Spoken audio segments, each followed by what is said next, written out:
чалавек гэта ж сума поглядаў, нейкіх ведаў. Не можна так, каб вось адным дзеяннем перарабіць всю ягоную сутнасць. Прычым адным стандартным дзеяннем пад усіх. Пад усіх, так. А вот шкада часам бывае, вот хацелось бы такое вот раз... Роботаў тады трэба клепаць. Вот такого не хацелася. Беларускай нацыянальнай ідэі ў прынцыпе не існуе. Ну, мы для этого и собрались тут, как ее сформулировать. За 2 дня нация не делается. Это процесс пошука. Соблазняют тем, что они белорусы. Вот там рождается честность – это не национальная идея. Протягиваем шукать, промовлять, намацывать белорусскую национальную идею. Усім прывітанне. В эфіры чарговы выпуск праграмы Ідэя X. Праграмы, падчас якой мы працягваем шукаць, прамаўляць, намацаваць беларускую нацыянальную ідэю. Як звычайна з вами ў студыі Зміцер Лукашук, а шукаць і прамаўляць мы гэтую ідэю сёння будзем з маім госцем, краязнаўцам, пісьменнікам, прызёрам прэміі Ежы Гідройца Змітром Дзядзенкам. Прывітанне, Зміцер. Добрый дзень усім. Вось я не попрасіў, дакладней не папярэдзіў, каб Зміцер узяў з сабой гітару, ён яшчэ і бард, таму што калі мы з ім некалі раней, ну как бы я спрабаваў яго паклікаць у нашу студыю, каб паразмаўляць пра нацыянальную ідэю, ён сказаў: я не ведаю, што я магу сказаць, а праспяваць я ўжо праспяваў, у мяне ёсць цэлая песня пра нацыянальную ідэю. Вот мог бы праспяваць зараз. Яна ёсць на Ютубе. Ага, ясно. Таким чынам, вот не праспяваць, а ідзіце на YouTube і паслухайце. І мы тут сказали: пісьменнік, лаўрэат прэміі, прызёр прэміі Гідройца. Кніжку не покажем, ідзіце ў кнігарню і купіце, да. Вот такі вот падыход. Можна не ісці ў кнігарню, можна купіць праз інтэрнэт. Бачыце, да чаго дасягнула беларуская наша прастора, якіх вот просто вышыняў. Можна раз і купіць. Ладно, але пра іншае, раз уже не спяваем, не зачытываем са старонак кнігі, будзем гаварыць, выцэпліваць з глыбіні ў тваёй свядомасці. Зміцер, мы з табой даўно знаёмыя, але я ведаю, што яшчэ і далёка да нашага знаёмства ты быў у беларускім вось гэтым нашым двіжы, беларускасць і на гэтай глебе ты даўно, а адкуль яно ўзялося ў цябе? Здалёк і ўзялося з юнацтва. Не скажу, што з дзяцінства, бо рос я не у такой, не у нацыянальна свядомай нейкай абстаноўцы, але маё заканчэнне, апошнія школьныя гады якраз прыпалі на часы перабудовы і пачатку нацыянальнага адраджэння. Прычым усё пачалося дастаткова, ну не тое каб абсурдна, не тое каб камічна.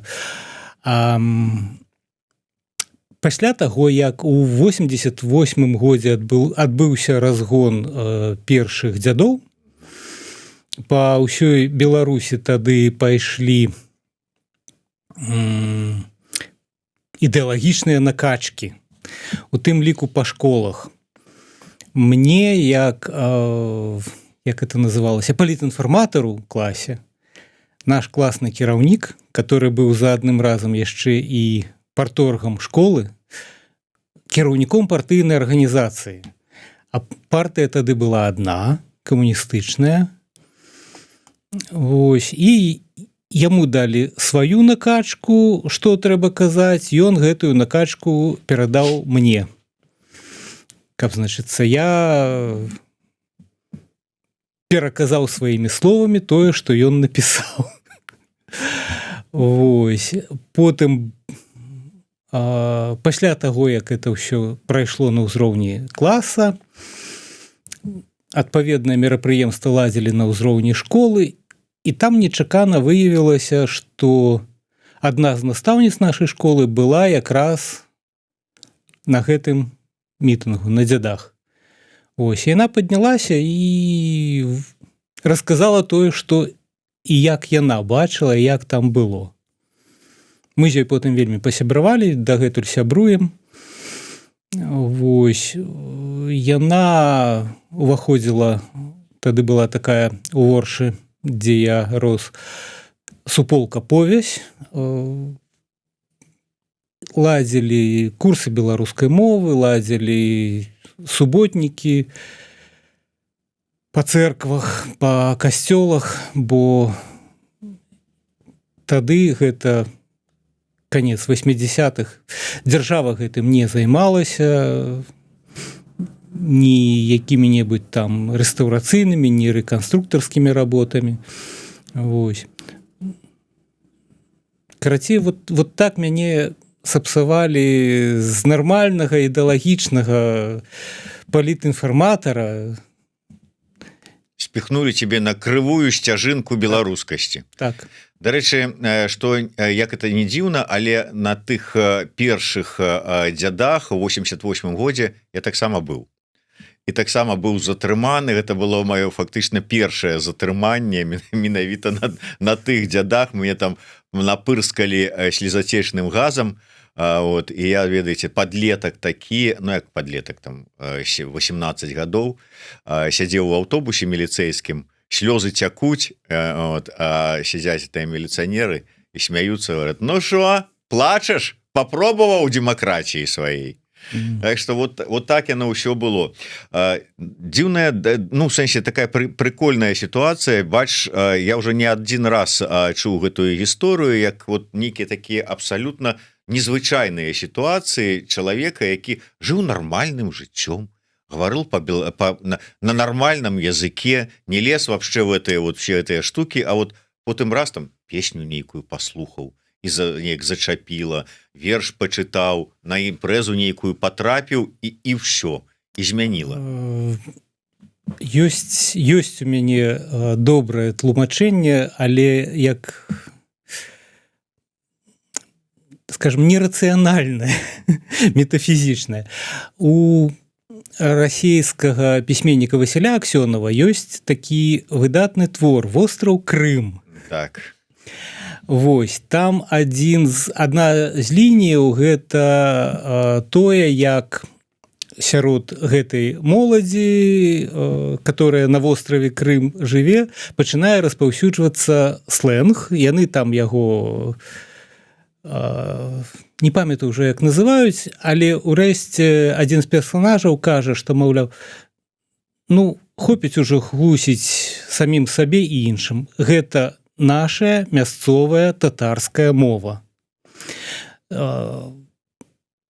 Яно, вось гэтае, тое, што называецца роднае, яно прабіваецца праз усе нейкія перашкоды, прарастае. Таму у такой гістарычнай перспектыве я за беларускую мову спакойна. Яна праб'ецца праз асфальт, колькі яе не закатвай. Гэта не азначае, што трэба неяк вот спыняць намаганні па захаванні, па развіцці, па распаўсюдзе. Это азначае проста, што праўда за намі. У Беларусі беларуская мова у кожным разе застанецца, праб'ецца і будзе жыць.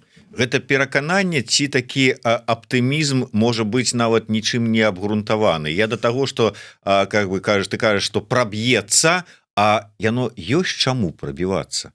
Калі мы кажам шырока, не там пра адзінкі, у якіх там можа быць нейкая зернейка патрапіла, не прарастала, але вот склаліся умовы. А калі мы кажам пра шырокую масу грамадства, якое жыве на тэрыторыі Беларусі. Калі яно прабіваецца нават праз тое, што закатваюць у асфальт, то пасля таго, як асфальт зняць, перастаць закатваць, яно павінна, яно не можа не прабіцца значна ў большых памерах.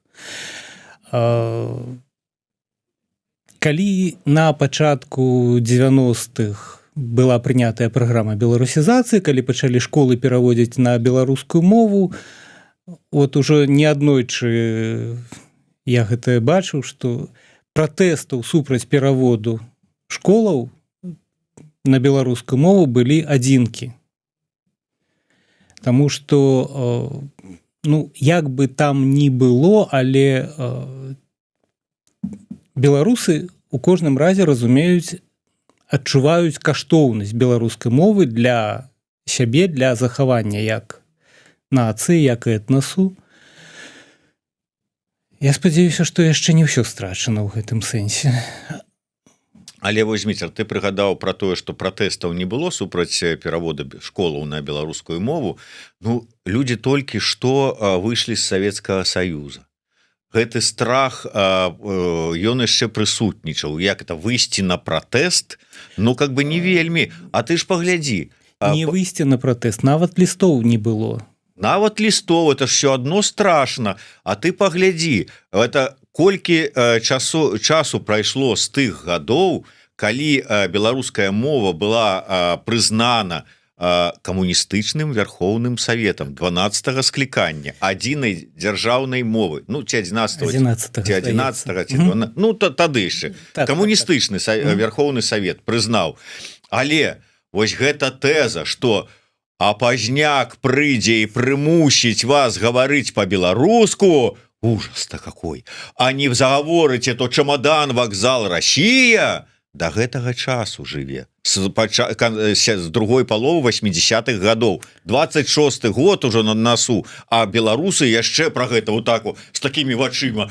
Ой, пазняк беларуская мова, ужас, чемодан, вакзал. Так таму, што ўвесь час прапаганда гэта накручвае, прапаганда гэта... Калі няма чаму накручвацца, то і не накруціць прапаганда. Калі няма гэтага страху, хай у зародышы, то прапаганда нічога не раскруціць.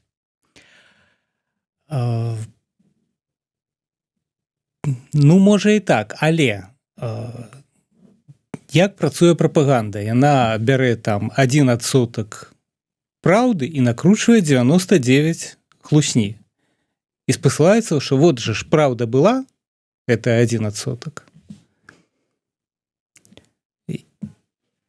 Ну, па шчырасці я таксама вельмі хачу, каб твае словы пра тое, што а калі асфальта не будзе і асфальтаўкладчыка не будзе, то ўсё это закаласіцца. Дастаткова паглядзець на соцсеткі людзей, якія засталіся ў Беларусі.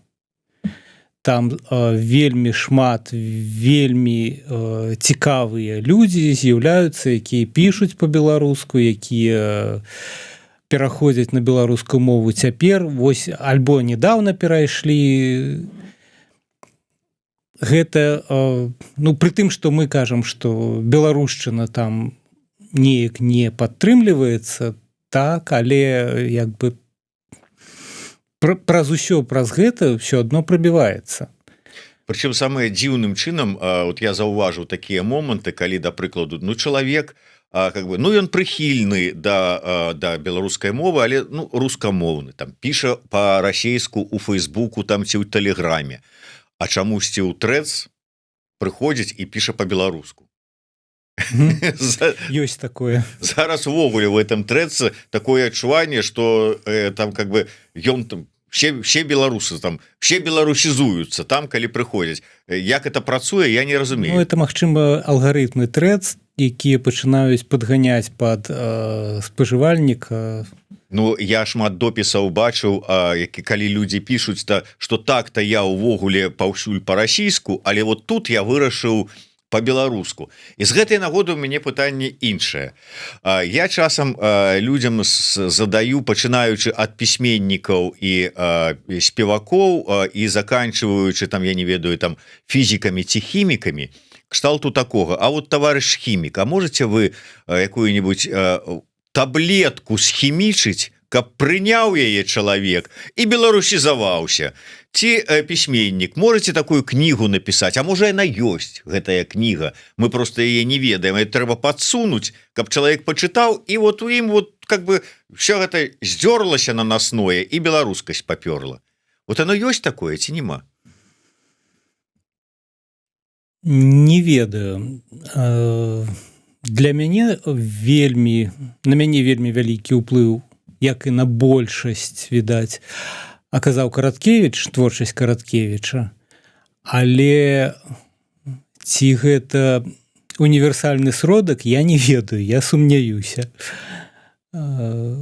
Хаця Караткевіч это як той казаў наша ўсё, асабліва ў літаратуры. Увогуле, чалавек гэта ж нейкая такая сума нейкіх поглядаў, нейкіх ведаў, нейкай адукацыі. Не можна так, каб вось адным дзеяннем перарабіць всю ягоную сутнасць. Прычым адным стандартным дзеяннем пад усіх. Пад усіх, так. А вот шкада часам бывае, вот хацелось бы такое вот раз... Роботаў тады трэба клепаць. Не, ну вот такога не хацелася. Тады давядзецца з кожным чалавекам працаваць асобна. На гэта на ўсё у нармальных у іншых дзяржавах працуюць адукацыя, выхаванне, то бок вся вось гэтая грамадска-дзяржаўная сістэма. Не памятаю, нехта казаў, што Напалеон, увёўшы агульную адукацыю у Францыі, зрабіў для фармавання французскай нацыі значна болей, чым усе астатнія дзеячы. То бок гэта сістэма нейкіх такіх поглядаў, якая закладаецца менавіта пачынаючы з дзяцінства. Ну да, мы да гэтай тэмы яшчэ вернемся. Я просто хацеў бы да пачатку нашай размовы, дакладней да мясцінаў, з якіх ты паходзіш, а гэта Орша, Аршаншчына, гэта ў прынцыпе ўсход Беларусі. І неяк мяне ўразіў аповед Марго Ворыхавай, якая сама з Гродна. І яна рассказывала, а яна, маладзейшая значна за нас, і яна рассказывала, як вось у свае школьныя гады, як для іх, гарадзенцаў, гарадзенскіх дзяцей падлеткаў, беларускае нешта было нейкае такое, ледзь не чужое, нейкае там, вот расійскае, ўсё вакул. Я так здзівіўся, Гродна ж здаецца, гэта що ж такі, нейкая калыска, нейкая беларушчына, там ўсё такое. І потым я, прыгадваючы гэтую гісторыю пасля ў іншых праграмах, нейкіх размовах, пад такім уражаннем знаходзіўся, казаў, што слухайце, вот я разумею, калі там нейкі расійскі ўплыў там у Віцебску, там у Магілёве з Гомелем, там у Оршы, а Гродна, як же ж так вот можа быць, там здало свае беларускія пазіцыі. І прыйшоў у каменты да мяне наш вядомы паэт Рыжкоў, і ўставіў мне пістона, што ты тут наязджаеш, у нас тут у Магілёвах наших з Віцебскамі, яшчэ беларушчыны, можа паболей, чым у ваших там гароднях з брэстамі і маладзечнымі, і гэтак далей. Ён, конечно, можа і правы, але вот як ты ацэньваеш, ўсё ж такі, наколькі вось гэтыя ўсходнія рэгіёны, яны уцягнуты ў беларушчыну? Ці дакладней, наколькі моцны там уплыў вось гэтага рускага свету? Ці нашмат ён адрозніваецца сваім уплывам, больш уцягнуў свой уплыў, чым заходнія рэгіёны Беларусі? І ці можна ввогуле Беларусь дзяліць, вот як мы прывыклі, там Украіна ёсць заходняя, ёсць усходняя, а Беларусь мы можам так падзяліць ці не, па вялікаму-то рахунку? Пэўныя адрозненні паміж усходняй і заходняй Беларусю ёсць, дзякуючы таму, што былі гэтыя 20 гадоў паміж войнамі, калі адна частка была пад Саветамі, другая пад Польшчай. Яно пэўны адбітак все-таки накладае, але нейкага такога прынцыповага адрознення паміж усходнікамі і заходнікамі я не ведаю, я не заўважаў. А дробныя адрозненні па рэгіёнах яны, відаць, паўсюль ёсць, хоць у той же самай Германіі, дзе у кожнай зямлі свой дыялект, свае завядзёнкі, свае традыцыі. Наконт рускага свету яшчэ з савецкіх часоў Орша была галоўным цэнтральным горадам, можна сказаць, сталіцай, з прыгарадамі Москва, тады Ленінград і Менск. То бок это Ворша была цэнтрам сусвету ўсё-таки, не будзем забывацца, а не нейкі там цяперашні Санкт-Петербург. Вось. Як казаў адзін палітык, ваша беларуская Чикаго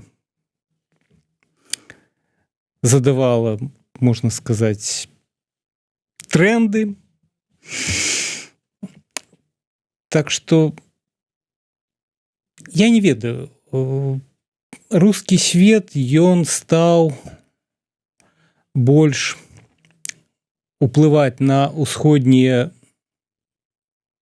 відаць, не больш, чым на заходнія рэгіёны, і гэта ўсё адбываецца зноў жа праз тую самую прапаганду, праз тэлевізар, радыё і іншыя сродкі масавай інфармацыі. Як бы ні казалі, людзі, которые не глядзяць тэлевізар, все адно тэлевізар застаецца вельмі магутным сродкам уплыву.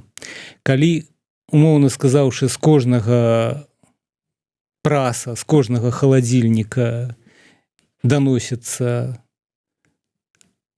прапаганда альбо якая-небудзь Таня Буланова, то умоўнага Владзіміра Пугача, які выступае раз на год, калі яму можна было, калі ён свяціўся яшчэ ў тэлевізары там на нейкіх шырокіх экранах, яго проста не будуць памятаць за ягоны адзін раз на год выступ на нейкім канале, акрамя беларускага.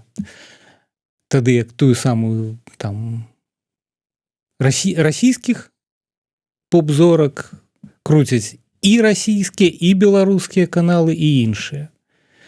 Гэта ўсё фармуе такое культурнае поле, якое спажывае шырокі глядач.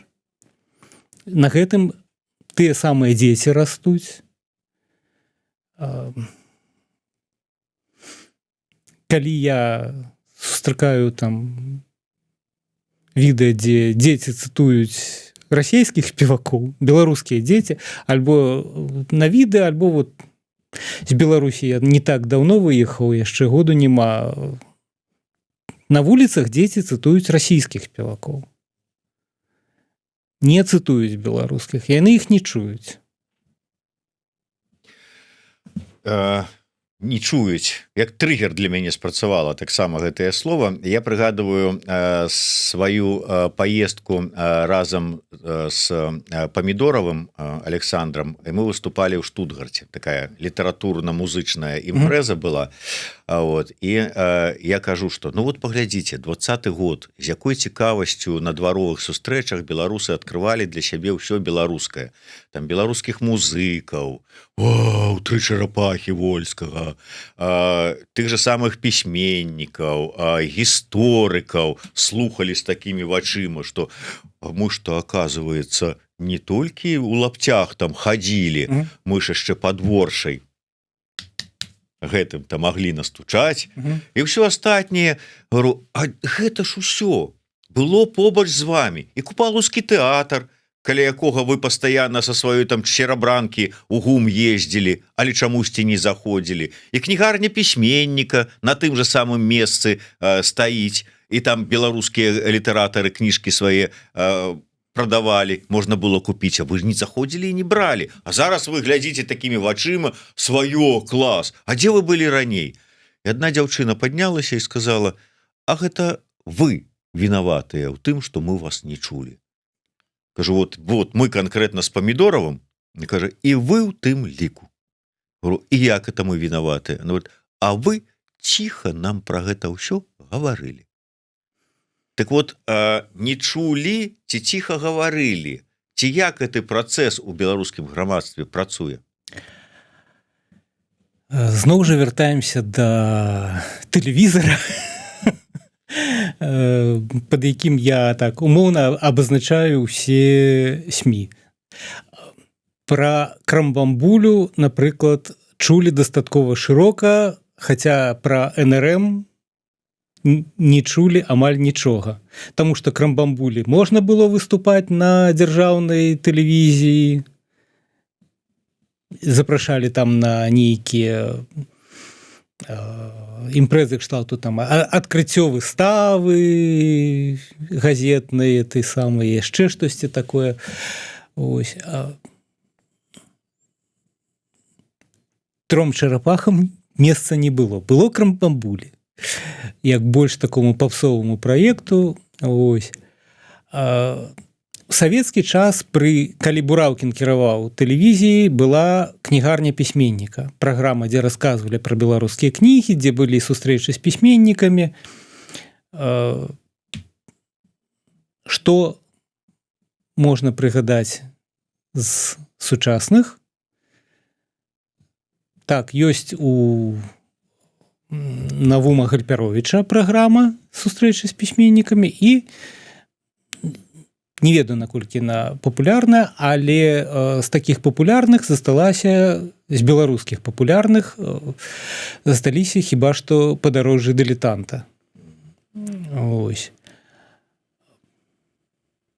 Адна з самых папулярных, зноў-такі, у савецкі час на беларускай тэлевізіі праграм была суперпапулярная «Сустрэнемся пасля 11»,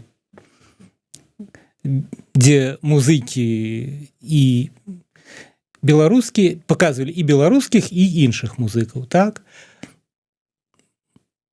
Аналагаў па папулярнасці гэтай праграме я зноў-такі не ведаю.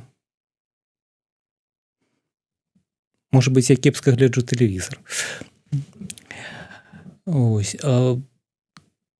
То бок, хутчэй, праблема не ў тым, што хтосьці ціха казаў, а хтосьці не чуў. Праблема менавіта ў тым, каб наладзіць вот гэты мост, каб хтосьці расказаў гэтаму самому шырокаму гледачу, што ёсць такія афігенныя людзі. Класныя хлопцы Лявон, Памідор і іншыя. Ось.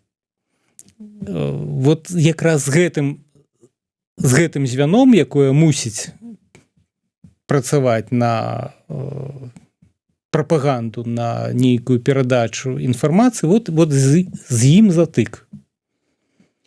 Калі ўжо ўзгадалі 20-й год і дваровыя сустрэчы, можа быць, таксама тваё меркаванне, я ўжо ўзгадаў, як сапраўды з вялікай цікавасцю сустракалі і адкрывалі для сябе ўсё беларускае, звычайныя беларусы, якія да гэтага не зважалі, там не цікавіліся ці яшчэ што-небудзь.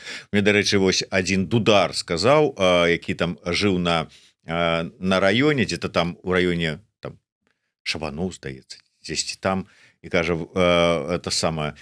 І ведалі мясцовыя, што ён там нейкі дудар, там нешта што. Говорит, а пасля 20-го года, калі ён там некалькі разоў недзе там зайграў на нейкіх дваровых сустрэчах, ён стаў там каралём раёна фактычна. То есть все там, молодец, а класна-то вот это вот у цябе вот это ду-ду-ду атрымліваецца. Я да таго, што тады у 20-м годзе, калі мы размаўлялі з гасцямі, записывалі праграмы, усе казалі, паглядзіце, з якой цікавасцю беларусы ўсё гэта для сябе беларускае адкрываюць. Як змяняецца беларускае грамадства увогуле і ўстаўленне да свайго беларускага у тым ліку. Гэтыя змены незваротныя. І вот наколькі яны, на твой погляд, ўсё ж такі незваротныя? І мне вот асабліва цікава твоё меркаванне, сыходзячы з таго, што ты не так даўно з Беларусі.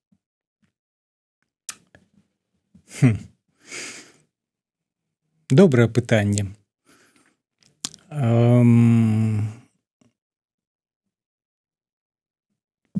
Прыціснуць грамадства заўсёды можна. Заўсёды можна, зноў-такі, прайсціся асфальтаўкладчыкам. У нас 20-й год стаўся вельмі такім няпростым не толькі дзякуючы таму, што вось абудзілася цікаўнасць да ўсіх гэтых да свайго, да ўсіх гэтых праектаў беларускіх, беларускацэнтрычных, але і таму, што вялікую частку беларускіх творцаў ад іхнага умоўнага спажыўца аддзялілі мяжой, вымусілі выехаць. Гэта і пісьменнікі, і музыкі, і мастакі, і маса іншых творцаў. Пры тым, што шмат засталося і там людзей творчых. Хтосьці замаўчаў, хтосьці працуе, піша ў шуфляду.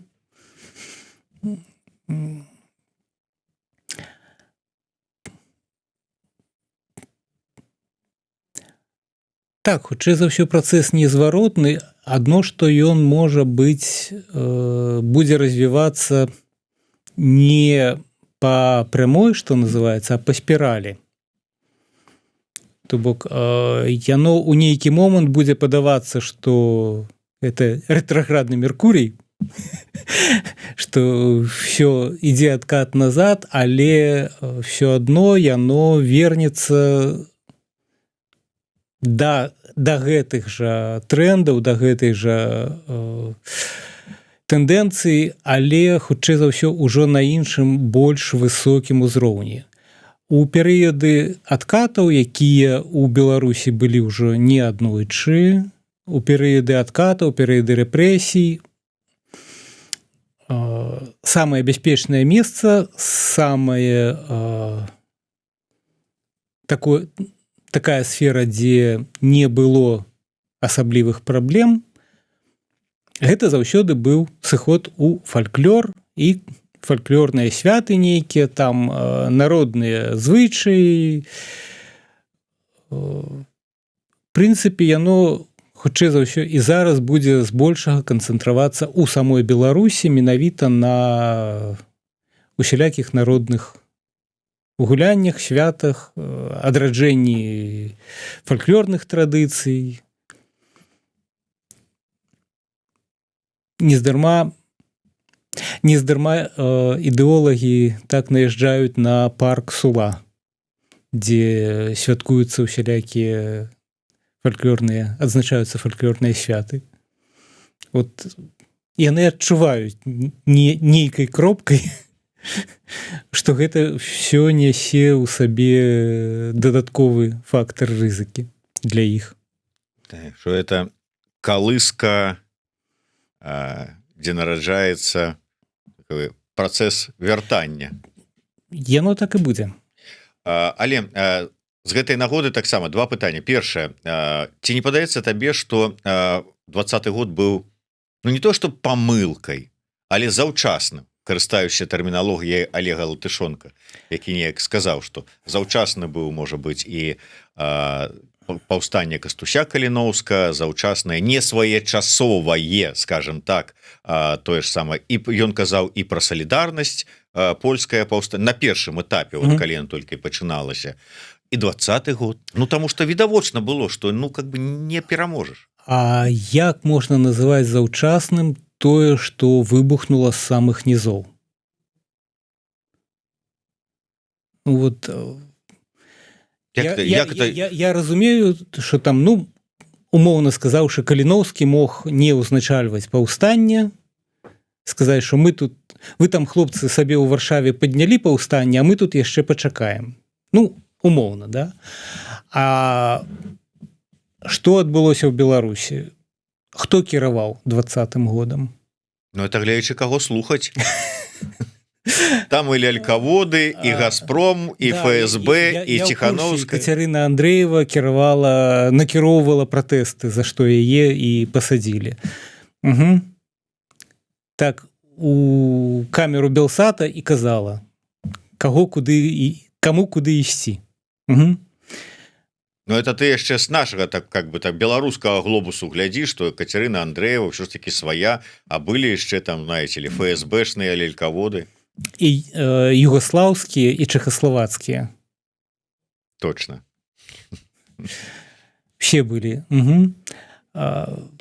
Тое, што выбухнуло знізу, хто арганізоўваў чэргі на подпісы, гэтыя кіламетровыя? Вот як гэта можна было арганізаваць?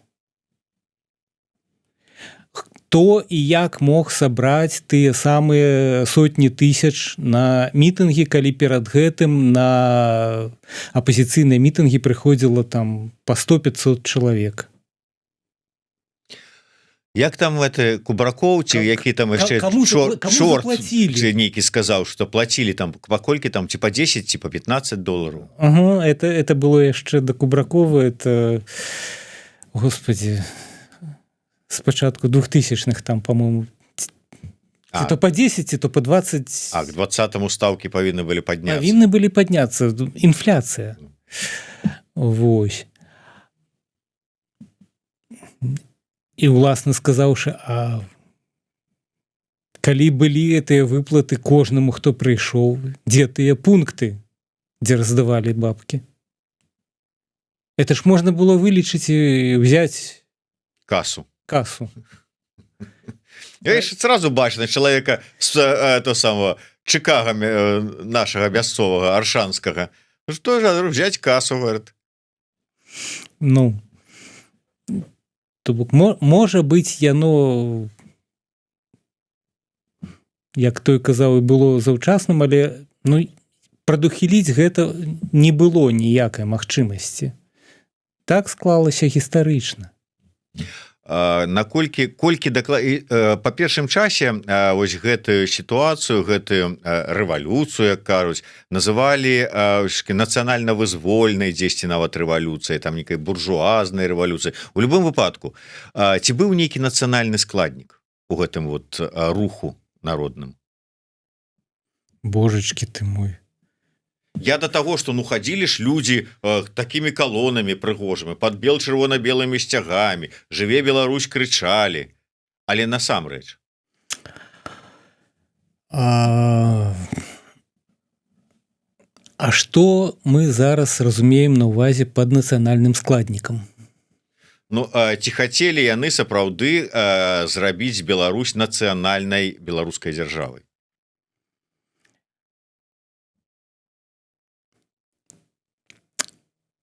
Вялікае пытанне, што такое нацыянальная беларуская дзяржава.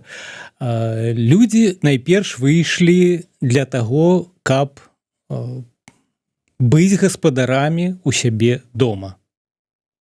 Бо гэта была асноўная ідэя. Не трэба нас падманваць. Мы прынялі вот такое рашэнне. Вы нам хлусіце. Мы супраць таго, каб вы падманвалі нас і казалі нам, што мы вырашылі іначай. Людзі выйшлі супраць падману, супраць таго, што ім у іхным жа доме іхныя ж рашэнні падмяняюць. Быць гаспадаром у сябе дома – гэта нацыянальная дзяржава? Гэта как бы звычайныя нейкія там каштоўнасці, там дэмакратычныя, там ці там якія-небудзь яшчэ такія. Окей, а набыць зямлю, прыдбаць свой кут, каб з панскіх выбавіцца пут. Вот ён сфармуляваны прынцып гаспадара ў сваім доме. Сфармуляваў народны паэт Якуб Колас.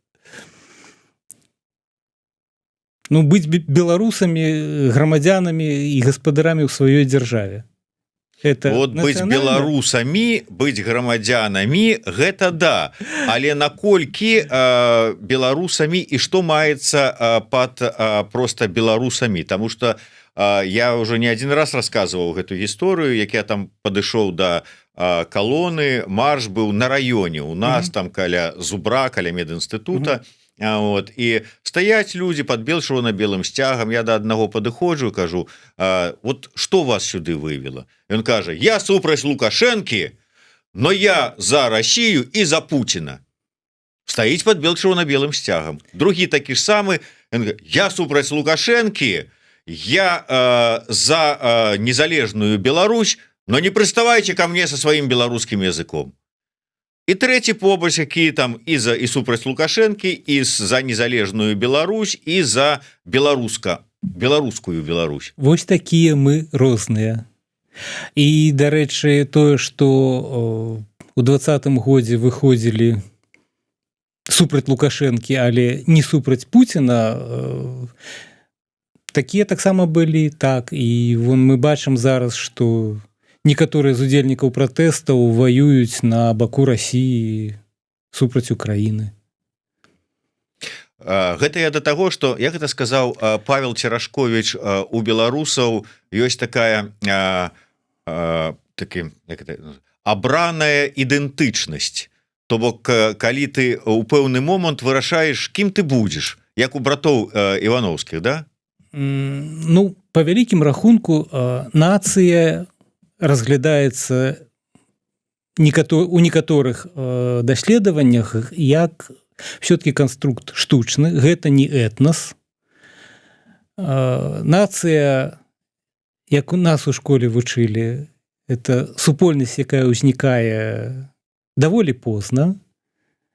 А у беларусаў так яшчэ і пазней за ўсіх. Не раней за капіталізм, адзінства тэрыторыі, мовы і гісторыі культуры. Калі у нас праблемы з тэрыторыяй у нас няма, бо і заходнікі, і ўсходнікі яны разумеюць Беларусь як адзінае цэлае. Як бы там ні казалі ўлады пра тое, што, маўляў, Польшча хочет оторвать от нас западную Беларусь. Ось. Крэсы ўсходні. Ага. Вось. З мовай у нас, з тым, каб адзіная мова была, у нас ёсць праблемы. Так, дзякуючы палітыцы апошніх 200 гадоў, і асабліва таму, што з развіццём тэхналогіяў русіфікацыя набыла значна большыя памеры. Калі ў нашым дзяцінстве яшчэ у кожнай кватэры, у кожнай хаце стаяла радыёкропка, якая цэлы дзень бубнела па-беларуску, ну вот рэальна, там жа рускамоўных праграм практычна не было. Цяперашнія дзеці растуць у суцэльна рускамоўным асяроддзі. Іх выхоўвае рускі тэлевізор. Рускі тэлевізор, яны проста элементарна не ведаюць лексікі. А калі яшчэ дадаць да гэтага, што у школах шмат якія з праграмаў беларускай літаратуры выкарыстоўваюць вершы пра вёску, дзе тыя дзеці, калі і бывалі, то так, як там прыехаць на лета на пару тыдняў да бабулі, і ўжо ж дакладна яны ніжняярку тую не бачаць за тыя 2 тыдні, ні касу часцей за ўсё. Добра, калі трымер. Ось. А ім ось прапануюць вершы пачатку 20-го стагоддзя, якія для іх ні пра што. Так, значыць, з мовай у нас сапраўды праблемы. З гісторыяй гісторыю у нас увесь час перапісваюць. Гісторыя з'яўляецца сродкам для палітыкі.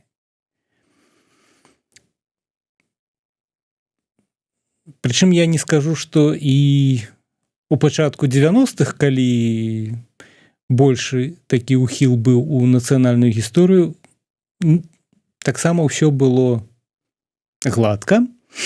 Але, ну, тады это была такая фаза романтычная, Ось, калі Ермолович быў і ўсё такое. Ось. Але калі выбіраць паміж Ермоловичам і сучасным геноцидам беларускага народу, я, напэўна, выберу Ермоловича. Ну там хай сабе і міфілагізацыя, ну такая прыемная, на гонару дадае. А тут цябе ізноўку беднага там цкуюць, знішчаюць і збіваюць. Ну колькі можна быць вот таким, которого там нешта ўсё вот так таўкуць. Угу. Прыкладна так.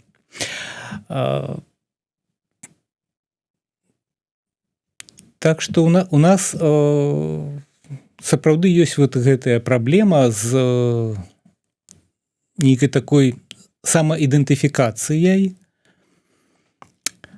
Вот якраз гістарычнае краязнаўства яно б дадало, ну яно ў прынцыпе падштурхоўвае людзей, якія цікавяцца гісторыяй свайго краю невялікага, яно падштурхоўвае да нейкай такой пераацэнкі гэтых ідэалагічных канструктаў.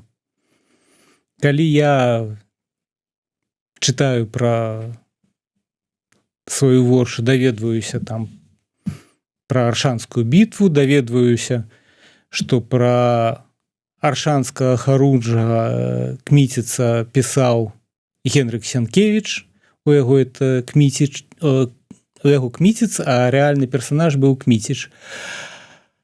Вось адзін з галоўных персанажаў патопу Сянкевічавага. Ось, калі я там чытаю пра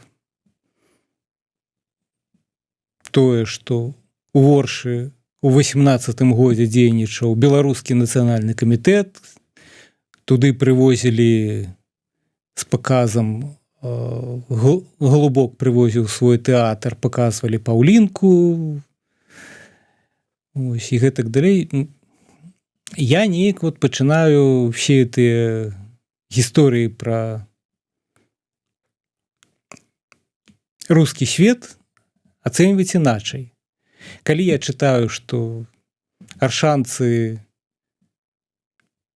не прынялі магілёўскага праваслаўнага епіскапа Каніскага, славутая персона, там у Магілёве дагэтуль архіепіскапскі двор, і палац ягоны стаіць. З Воршы ён мусіў быў уцякаць схаваны на возе пад, як бы это сказаць, пад ляпёхамі.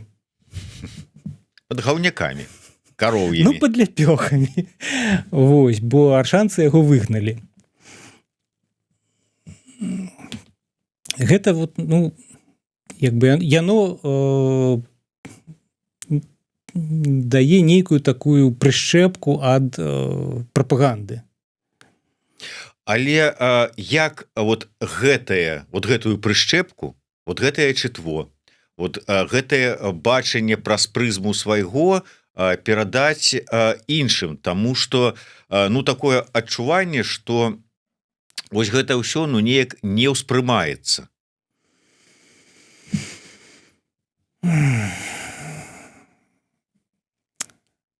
А можна на эту тэму пагаварыць вот з педагогамі, якія ўсё это ведаюць, валодаюць методыкамі перадачы ведаў, інфармацыі. Я, як сціплы літаратар, я не ведаю. Я до таго, што нават калі вот паглядзець трошачку, ну как бы шырэй, да прыкладу, спытацца у большасці беларусаў, там назавіце імёны герояў беларускіх, нацыянальных, то ну безумоўна назавуць Кастуся Каліноўскага, хтосьці троху падумаўшы назаве Касцюшку, Машэрава, хтосьці яшчэ трошку там падумаўшы, гэтых ужо меней, можа быць, князя Астрожскага прыгадае. Ну і ўсё. Машэраў, ну такі там табе нацыянальны герой. А назавуць?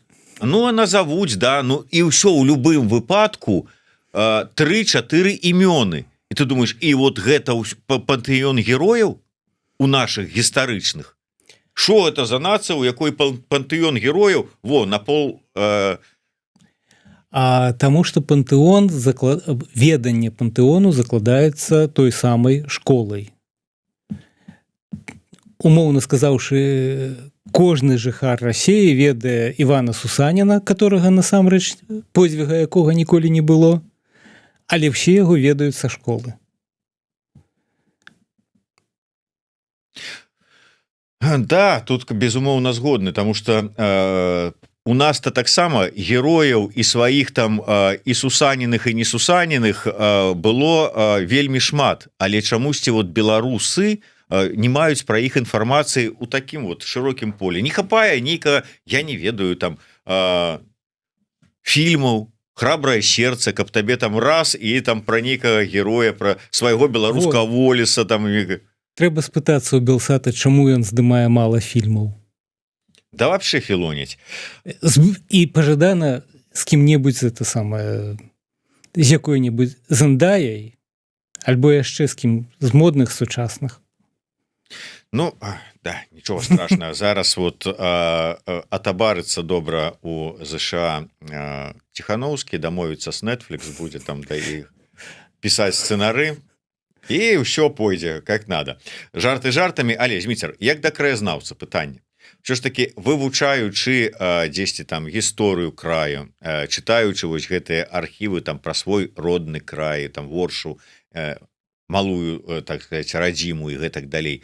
Можа, там, ці сустракаючыся, размаўляючы з мясцовымі жыхарамі, з умоўнымі там бабкамі, дзеткамі, ці не было нейкага такого выпадку, што дзесьці ў архівах, дзесьці падчас размоў, дзесьці яшчэ што-небудзь, бах, так это ж вот готовая нацыянальная ідэя. Я так скажу, нацыянальнай ідэі, беларускай нацыянальнай ідэі ў прынцыпе не існуе.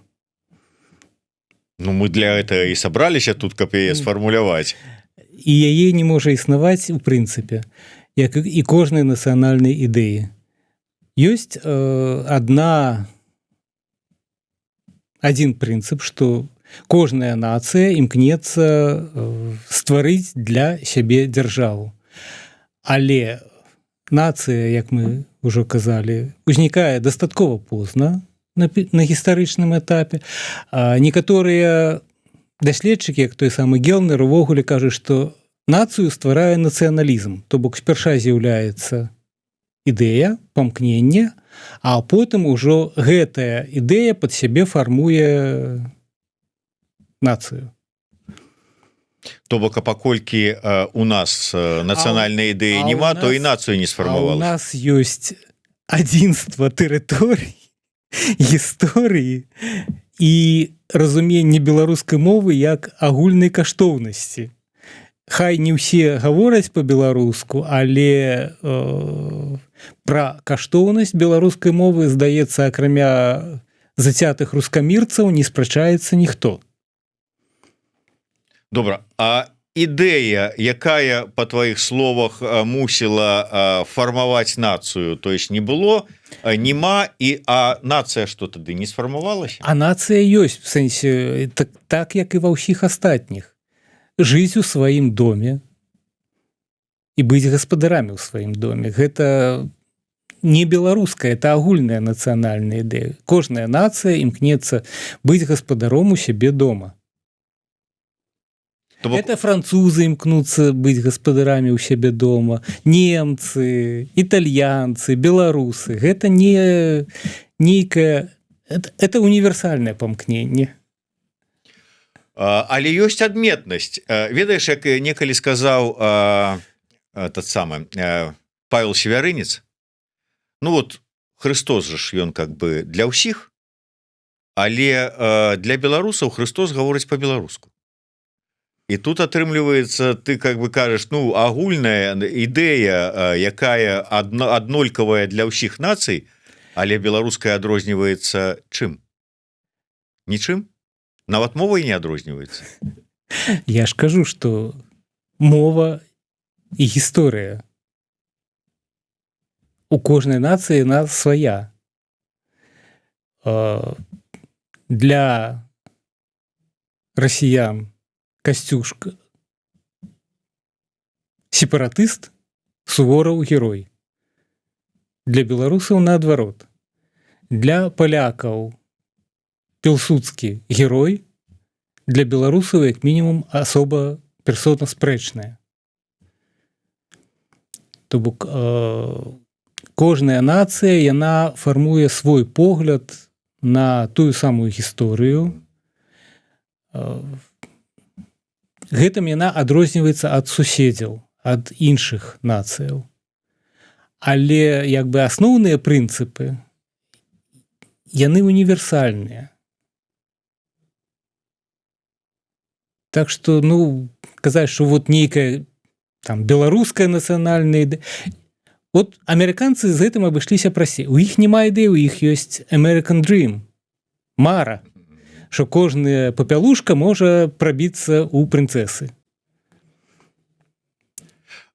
Добра, такім выпадку ідэя беларуская, не беларуская, а можа быць нацыянальная ці не нацыянальная, а можа быць і не ідэя, а мара. І можа быць не для ўсіх, а у адпаведнасці з якой жыве Зміцер Дзядзенка. Яна якая?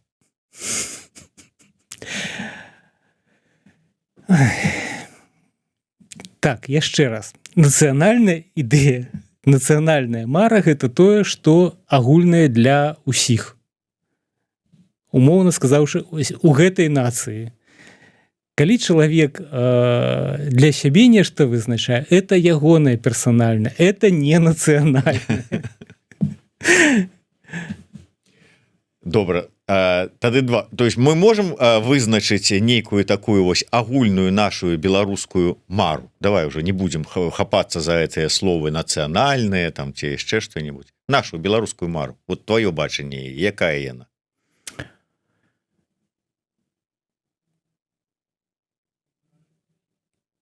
Відаць, што тое самае, што і ва ўсіх. Дэмакратычная краіна з роўнымі правамі для ўсіх. Я некалі для Радыё Свабода, у іх была, як же это называлася праграма, Боже мой, там таксама нешта было, здаецца, пра мару. Вот я казаў, што это... Я мару, напрыклад, каб беларуская Феміда нарэшце аслепла. Каб яна не падглядала з-пад павязкі і вырашала, каму даць пернічак, а каму бізуна. Каб яна роўна да ўсіх ставілася. Вот я за тое, каб былі роўныя правы і магчымасці у гэтай самай беларускай дзяржавы. І каб гэта была дзяржава для... Господи ты, Боже мой.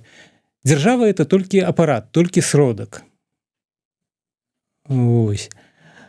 Які нацыя пажадана грамадзянская, ўсё-такі, а не этнічная, выкарыстоўвае для вырашэння нейкіх сваіх задач. Таму мы і кажам не пра дзяржаву, а пра краіну. Дэмакратычная краіна. Дэмакратычная ўсё-такі дзяржава павінна быць. Краіна – гэта больш глыбока, больш шырока, і дзяржава ў гэтай краіне можа мяняцца. Менавіта дзяржава як спосаб уладкавання. Я за тое, каб была дэмакратычная дзяржава. Так усё ж такі, мара беларуская, дэмакратычная дзяржава з роўнымі правамі для ўсіх ці быць гаспадаром на сваёй зямлі? А адно другому замінае? Не замінае, но што пераважае? Хм.